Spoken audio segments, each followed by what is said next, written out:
சமூக நீதி என்கிற கோட்பாடு எனக்கு கல்வி பெறுகிற வாய்ப்பை தந்தது. கல்வி எனக்கு சமூக விழிப்புணர்வை தந்திருக்கிறது. இந்த சமூக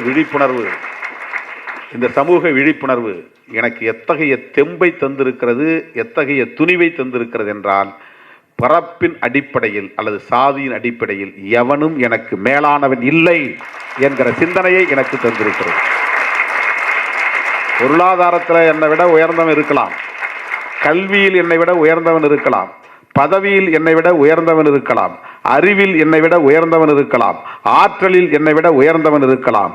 பிறப்பால் ஒருவன் என்னை விட உயர்ந்தவன் இல்லை, எவனும் இல்லை. எனக்கு மேல் எவனும் பிறப்பால் ஒருவன் உயர்ந்தவன் இல்லை.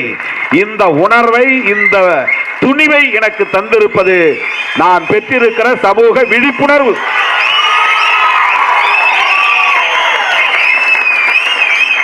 இந்த சமூக விழிப்புணர்வுக்கான அடிப்படைதான் சமூக நீதி கோட்பாடு. சமூக நீதி கோட்பாடுங்கிறது வெறும் இடங்களை பங்கு போட்டுக்கிற விஷயம் கிடையாது.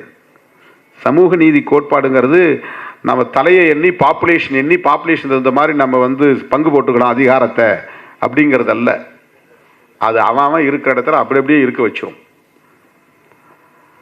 அவன் இருக்கிற இடத்துல அப்படி அப்படியே இருக்க வச்சிரும். சமூகம் அப்படியே இருக்கும், சனாதன கட்டமைப்போடு இருக்கும்.